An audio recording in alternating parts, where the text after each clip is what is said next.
이거 우리나라 노래인데 당신이 이걸 어떻게 알아? 무슨 소리야?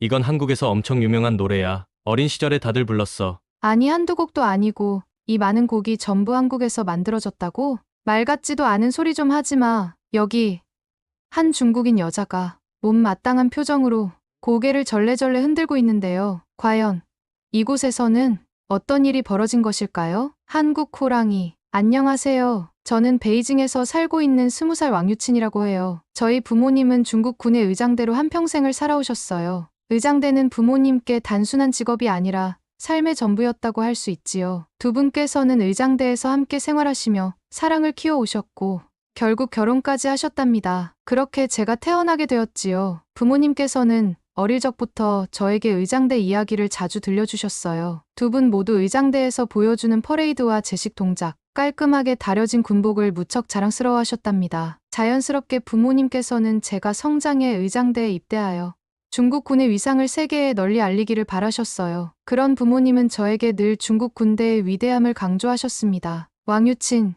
우리 중국 군은 단순히 나라를 지키는 역할을 넘어 전 세계에서 인정받는 전투력을 가지고 있어. 특히 열병식은 중국 군사력의 자부심을 세계에 알리는 아주 중요한 행사란다. 저희 부모님은 매번 자랑스럽게 열병식의 의미를 설명해 주셨어요. 열병식은 단순한 퍼레이드가 아니야. 우리 군사 장비와 병사들의 훈련 상태를 한눈에 보여주는 자리야. 우리는 매번 세계가 주목하는 열병식을 통해 중국의 강력함을 증명해 왔어. 사람들이 중국의 군사력을 보고 두려움을 느끼고 존경하게 되는 것도 이 열병식 덕분이야. 아버지는 종종 중국 군대의 전투력을 구체적으로 이야기하며 강조하셨지요. 중국의 DF-41 대륙간 탄도 미사일은 세계에서 가장 긴 사거리를 자랑하지. 12,000km를 넘게 날아가고 동시에 여러 표적을 타격할 수 있어. 그리고 우리의 5세대 전투기인 J-20은 스텔스 기술로 미국의 F-35와도 대등하게 겨룰 수 있단다. 또한 항공모함 야오닝호와 산둥호는 우리의 해군이 전 세계 바다를 지배할 기반을 만들어줬지. 이런 힘이 있으니 우리 중국이 세계 강국으로 자리 잡을 수 있는 거야. 어머니도 덧붙이셨어요. 열병식에서 보여주는 병사들의 제식 동작은 단순한 행진이 아니야. 그것은 우리의 훈련과 규율이 얼마나 뛰어난지를 나타내는 거란다. 그 완벽함을 유지하기 위해 병사들은 몇 달 동안 하루도 빠짐없이 연습하고 또 연습하지. 그 과정이 힘들겠지만 그들이 보여주는 동작 하나하나가 세계에 우리 중국의 저력을 알리는 중요한 신호가 되는 거야. 부모님께서 이렇게 열정적으로 말씀하시는 모습을 볼 때마다 저는 한편으로는 감탄하면서도 또 다른 한편으로는 무거운 부담감을 느꼈어요. 그래서 저는 아주 어릴 때부터 부모님께 제식 동작을 배워야 했어요. 걸음마를 시작했을 때부터 일어나, 서, 돌아서, 멈춰 같은 명령어를 듣는 게 일상이 되었답니다. 부모님께서는 열병식에서 제가 당당히 행진하는 모습을 상상하시며 기대에 부풀어 계셨던 것 같아요. 하지만 제가 생각해도 저는 부모님의 기대에 미치지 못했어요. 사실 저는 제식 동작에 전혀 재능이 없었답니다. 아니, 형편없었다고 하는 편이 더 맞겠지요. 부모님께서 보여주신 깔끔하고 정확한 동작들은 저에게는 마치 풀 수 없는 퍼즐 같았어요. 처음엔 부모님께서 차분히 가르쳐 주셨지만 시간이 지날수록 답답함을 느끼셨는지 점점 화를 내셨어요. 왕유친, 너 정말 우리 딸 맞니? 이 간단한 동작 하나 못해서야 어딜 가겠니? 그렇게 말씀하시며 머리를 쥐어박으신 적도 여러 번 있었어요. 그럴 때마다 제 마음은 한없이 작아지고 제가 부모님을 실망시키는 사람 같다는 생각이 머릿속을 떠나질 않았지요. 저도 부모님을 기쁘게 해드리고 싶었지만 아무리 노력해도 몸이 따라주질 않았어요. 부모님께서 보여주신 동작을 흉내 내보려 했지만 결과는 항상 엉망이었지요. 시간이 흐르면서 저 스스로도 점점 자신감을 잃게 되었어요. 그렇게 성인이 되었고 매일매일 부모님과 다투는 날이 잦아졌어요. 시작은 늘 같지요. 부모님께서는 저를 앉혀놓고 늘 말씀하십니다. 왕유친, 너도 이제 정신 차리고 위대한 중국 군대의 의장대에 들어갈 준비를 해야 하지 않겠니? 애국하려면 그게 제일 확실한 길이다. 이 말을 들을 때마다 속이 답답해져요. 그래서 오늘도 참지 못하고 대답했지요. 애국은 꼭 군대에 입대해야만 할 수 있는 게 아니에요. 다른 방식도 있다고요. 그러면 부모님은 금세 얼굴이 굳으시고 잔소리를 시작하세요. 다른 방식. 내가 매일 컴퓨터 앞에 앉아서 한국 노래나 듣고 있는 게 애국이라고. 그게 무슨 애국이냐? 오늘은 그 말을 듣자마자 더 이상 참을 수 없었어요. 저는 터져버렸지요. 엄마, 아빠, 저도 애국하고 있어요. 그냥 컴퓨터 앞에 앉아 있는 게 아니에요. 저는 지금도 매일 중국을 지키고 있는 거라고요. 부모님은 어이가 없다는 표정으로 저를 바라보셨고, 저는 설명을 이어갔습니다. 한국에서 우리 중국 노래를 따라 만든 노래가 얼마나 많은지 아세요? 그걸 제가 다 찾아내고 정리하고 있어요. 사람들에게 알리고 신고하는 것도 제가 하고요. 일주일에도 몇백 곡씩 나온다니까요. 제가 그걸 놓치지 않으려면 잠도 못 자고 계속 작업해야 한다고요. 부모님은 한숨을 푹 쉬시더니 정말 답답하다는 듯 말씀하셨어요. 왕유친, 어차피 한국은 중국의 속국 아니었니? 좀 따라하면 어떻다고 그렇게 날뛰는 거니? 그 사람들도 그렇게라도 해서 먹고 살아야 하지 않겠니? 넌 그런 거 신경 끄고 의장대 시험이나 준비해. 정말 속이 뒤집어지는 줄 알았어요. 아니, 엄마 아빠. 그게 아니라니까요. 지금 전 세계가 한국 노래로 난리라고요. 유튜브나 SNS에서 한국 노래가 얼마나 많이 퍼져 있는지 아세요? 근데 그 노래가 사실은 중국 노래라는 걸 전혀 모르고 다들 한국 거라고 믿어버린다면요? 그럼 우리 문화는 어떻게 되는 거냐고요? 나중에 우리가 사실 그건 중국 노래입니다라고 말하면 아무도 믿지 않을지도 몰라요. 그게 얼마나 심각한 일인지 모르세요? 제 말에 부모님은 고개를 절레절레 흔드시며 아주 단호하게 말씀하셨습니다. 내가 할 일은 그런 게 아니야. 의장대에 들어가서 나라를 위해 봉사하는 게 내가 해야 할 일이지. 너 혼자서 한국 노래를 다 맡겠다는 게 말이 된다고 생각하니? 아, 정말 화가 머리끝까지 났어요. 부모님은 제 일을 전혀 이해하려고 하지 않으세요. 물론 의장대가 자랑스러운 직업이라는 건 저도 알아요. 하지만 저는 제가 잘할 수 있는 방식으로 우리 문화를 지키고 싶을 뿐이에요. 제가 컴퓨터 앞에서 몇 시간이고 앉아 한국에서 나오는 표절곡을 정리하고 신고하는 게 얼마나 중요한 일인지 왜 몰라주시는 걸까요? 솔직히 요즘 저는 의장대 이야기를 들을 때마다 마음이 무거워져요. 제가 정말 부모님이 바라시는 길을 갈 수 있을까? 아니면 제가 꿈꾸는 다른 길로 갈 수 있을까? 하루에도 수십 번씩 고민하게 됩니다. 저는 제가 하는 일이 중요하다고 믿어요. 누군가는 우리 문화를 지키기 위해 이런 일을 해야 하지 않을까요? 부모님과 매일 티격태격 실랑이를 벌이며 지내던 어느 날, 정말 상상도 못할 사건이 터졌어요. 그날은 평소와 다르게 부모님께서 저를 부르시더니 식탁을 가리키셨어요. 왕유친, 오늘은 특별한 날이니까 내가 좋아하는 음식들로 한 상 차려봤다. 어서 와서 먹어라. 식탁 위에는 제가 제일 좋아하는 마라탕부터 꿔바로우,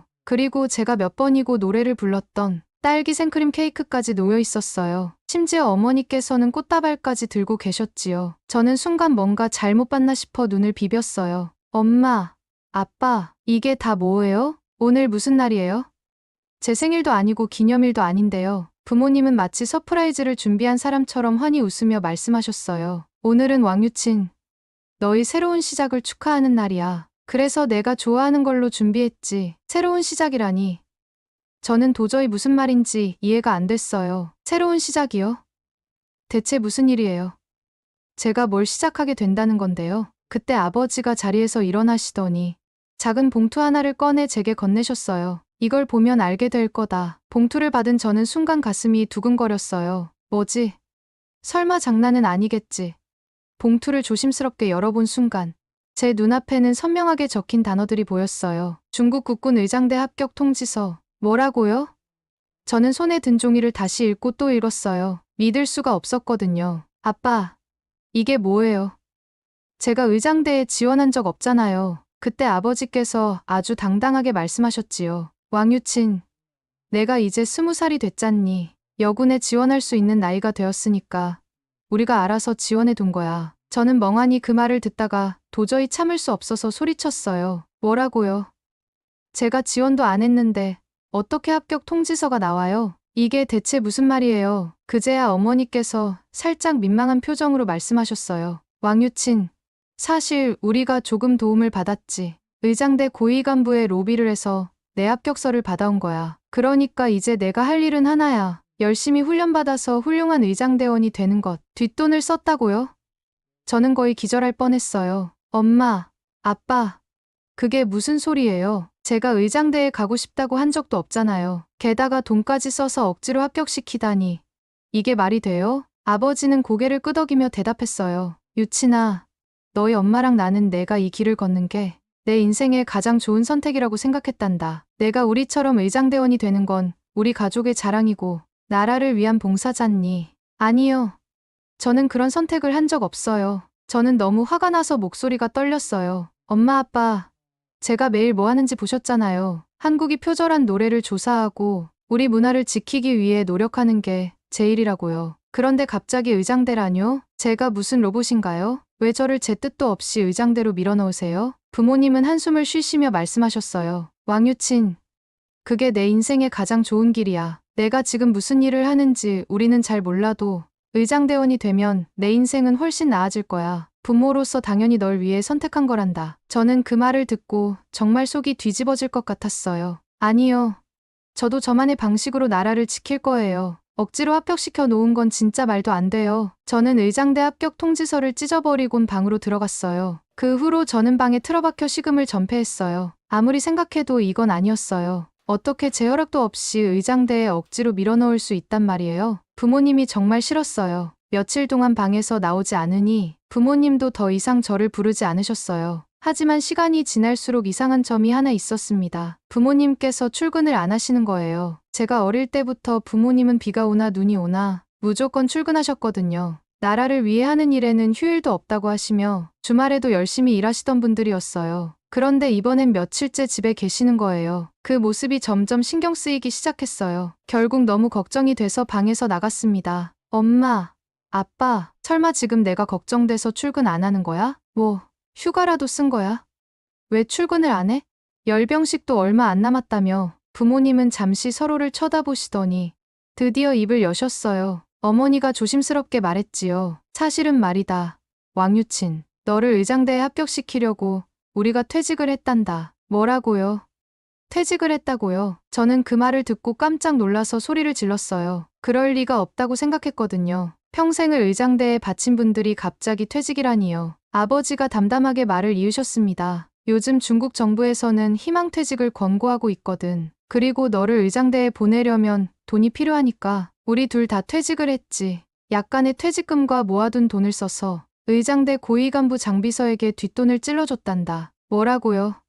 돈 때문에 퇴직을 했다고요? 그리고 그 돈을 다 뒷돈으로 썼다고요? 저는 입이 딱 벌어졌어요. 도대체 무슨 생각으로 이런 일을 하신 건지 이해가 안 됐어요. 저는 당장 부모님께 따졌습니다. 그럼 우리 앞으로 생활은 어떻게 하려고 그렇게 나와버린 거예요? 지금 돈도 없을 텐데. 그러자 어머니가 부드럽게 웃으며 대답하셨습니다. 군인연금이 있으니 걱정하지 않아도 돼. 우리는 돈이 많아서 행복한 게 아니야. 너만 조국을 위해 일하는 모습을 보여준다면 그걸로 충분하단다. 부모님은 한결같은 표정으로 대답하셨어요. 왕유친, 내가 얼마나 중요한지 모르겠니?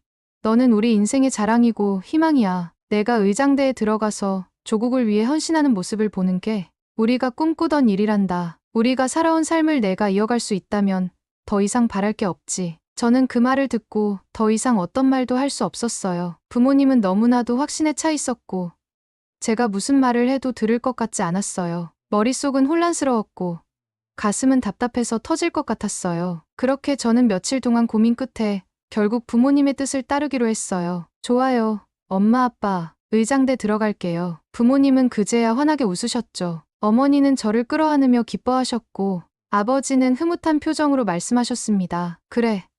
왕유친, 내가 올바른 선택을 해줘서 정말 기쁘구나. 하지만 저도 조건을 하나 걸었어요. 대신 조건이 있어요. 지금 제가 하고 있는 일이 있어요. 한국에서 우리 중국 노래를 베껴가는 일을 전 세계에 알리는 작업이에요. 이걸 끝내기 전에는 의장대 이야기는 꺼내지 말아주세요. 부모님은 처음엔 어이없다는 듯한 표정을 지으셨지만 제가 얼마나 진지한지 아시고는 마침내 고개를 끄덕이셨죠.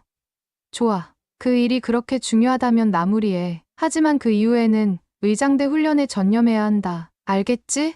저는 그렇게 부모님의 허락을 받고 다시 작업에 몰두하기 시작했어요. 한국에서 우리 중국 노래를 베낀 사례를 정리하는 작업은 생각보다 훨씬 어려웠어요. 한국의 음원 사이트에서 곡을 하나하나 확인하며 데이터를 모으는 데만 꼬박 한 달이 걸렸습니다. 한국의 인기 음원 차트를 살피고 SNS와 뉴스, 블로그 등을 뒤지며 중국 노래와 유사한 곡들을 비교해야 했거든요. 그 과정에서 발견한 곡들은 정말 충격적이었어요. 몇몇 곡은 멜로디와 가사뿐만 아니라 편곡 스타일까지 거의 그대로 가져다 쓴 듯했죠. 그렇게 밤낮 없이 모은 자료가 두꺼운 파일 2개를 채웠어요. 그리고 그동안 제가 미처 알지 못했던 사실도 발견하게 되었어요. 일부 곡은 단순히 멜로디를 가져온 수준이 아니라 중국 전통 음악의 멜로디를 샘플링하거나 우리의 고유한 악기를 활용한 부분까지도 빼앗아 갔다는 것이었죠. 제가 이 자료를 온라인에 일부 공개하자 한국 작곡가 중 한 명이 자신의 SNS에 글을 올렸어요. 처음엔 어떻게 반응할까 궁금했는데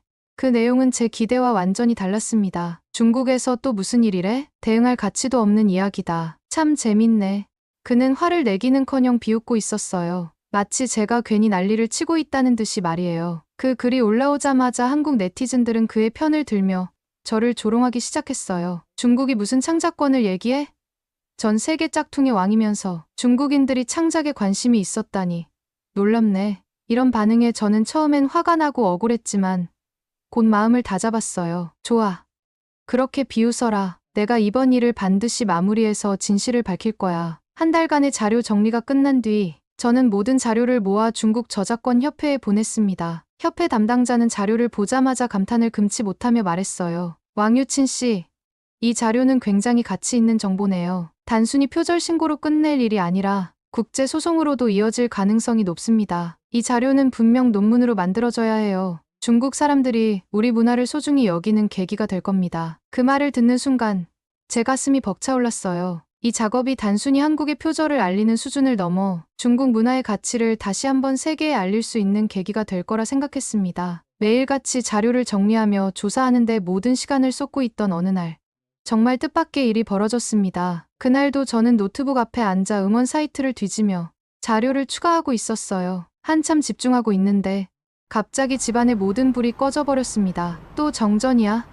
저는 큰 소리로 투덜거렸어요. 아빠, 엄마, 이 집 너무 후져요. 언제까지 정부에서 주는 이런 집에서 살 건데요? 이참에 이사 가요.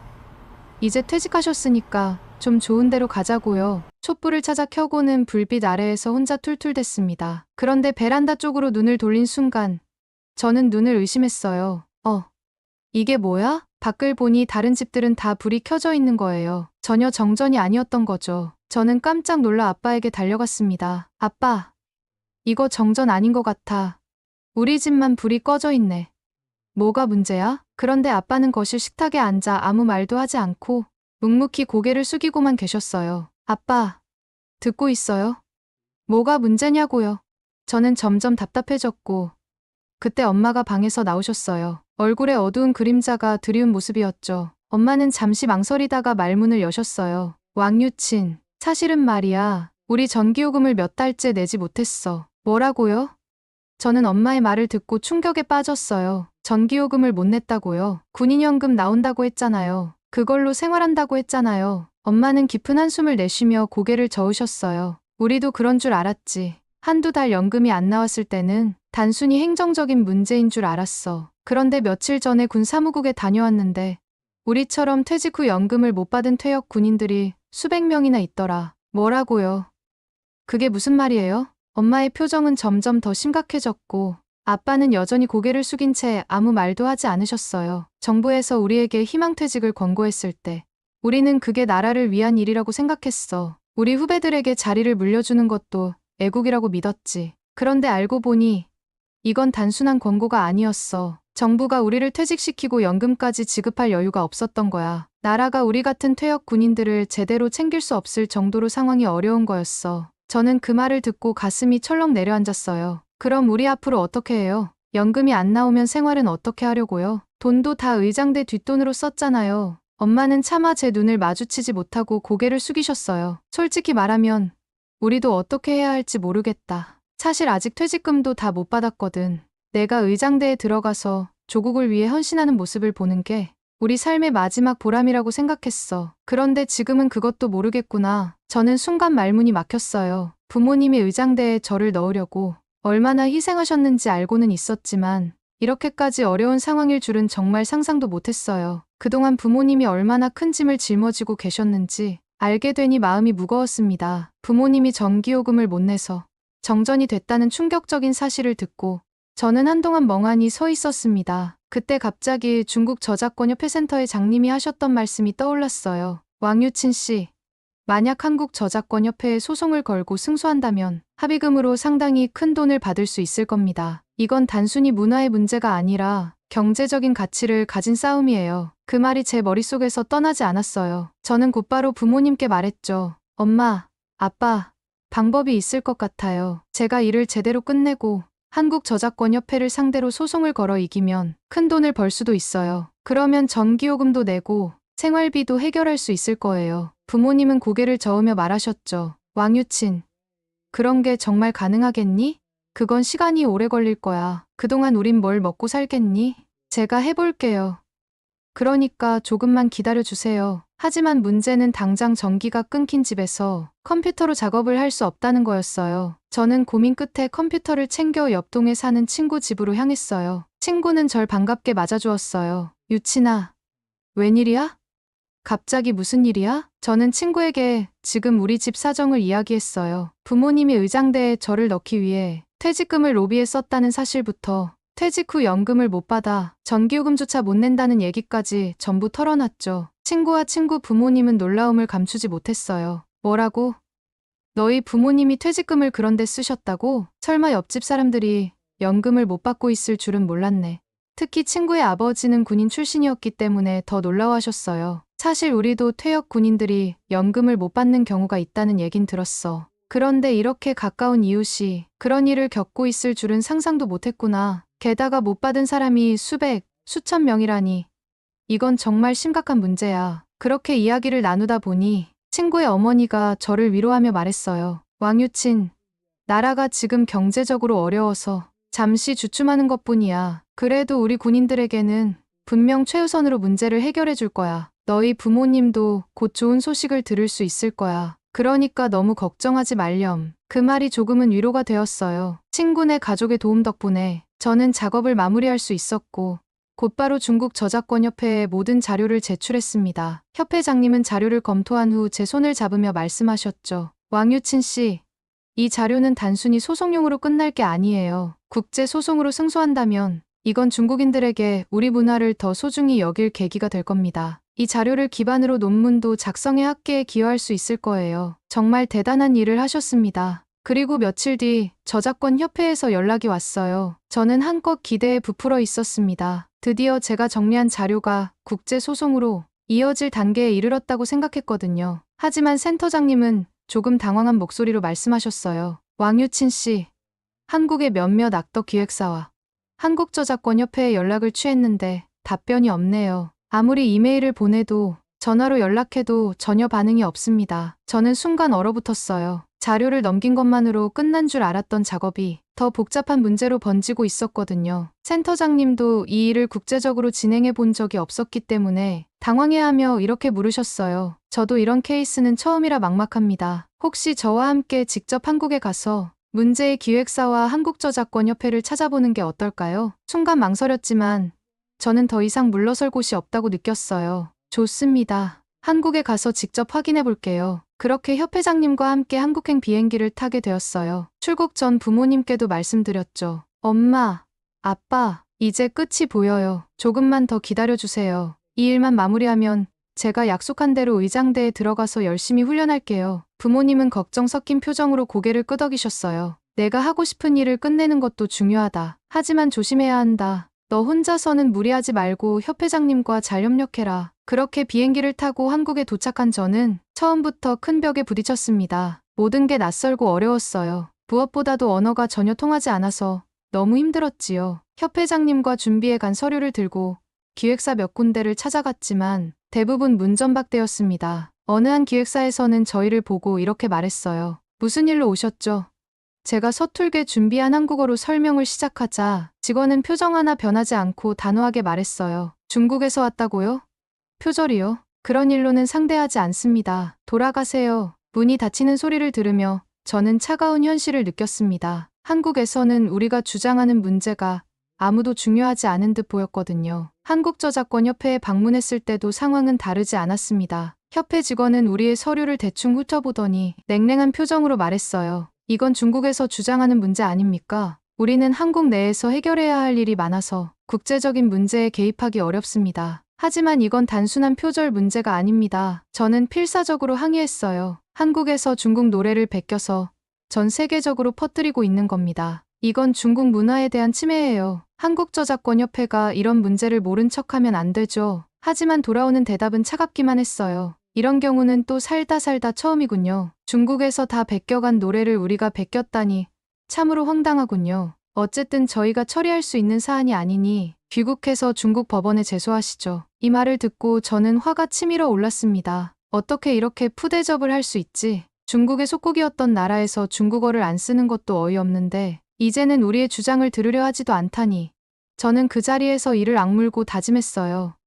좋아.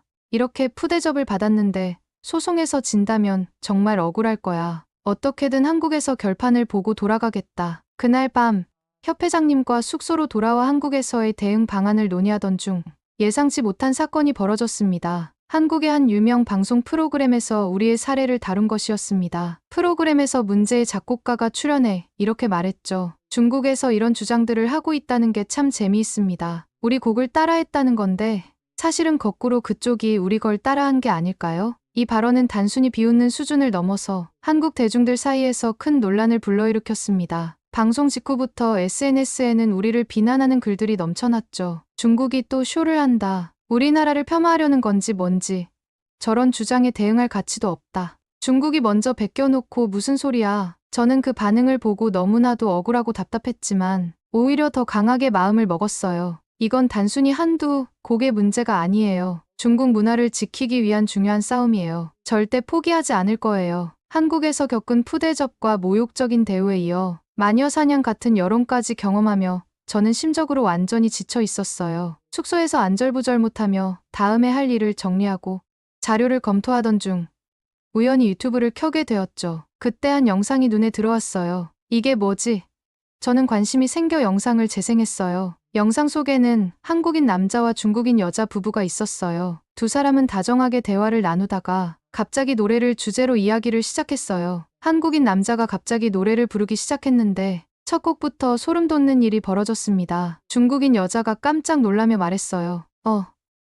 이거 우리나라 노래인데 이걸 어떻게 알아? 그러자 한국인 남자가 웃으며 대답했죠. 무슨 소리야? 이건 한국에서 엄청 유명한 노래야. 어린 시절에 다들 불렀어. 그 대답에 중국인 여자는 황당해하며 맞섰어요. 아니야. 내가 어릴 때 중국에서 부모님도 부르고 친구들도 부르던 노래야. 이건 중국 노래가 맞아. 그러자 남자는 더 많은 노래를 부르기 시작했어요. 그럼 이것도 중국 노래야? 하며 줄줄이 노래를 불렀죠. 그는 10곡도 넘게 이어서 부르기 시작했는데 여자는 점점 당황한 표정으로 똑같은 반응을 보였습니다. 이것도 그리고 이것도 다 우리나라 노래야. 둘은 점점 격해지며 싸우기 시작했고 결국 자신의 지인들에게 연락해서 노래가 처음 만들어진 연도를 확인하기 시작했어요. 그 과정에서 둘의 싸움은 더욱 치열해졌고 저도 영상을 보는 동안 손에 땀이 나도록 몰입했죠. 흥미진진하네. 당연히 다 중국 노래겠지. 왜 저렇게 억지를 부릴까?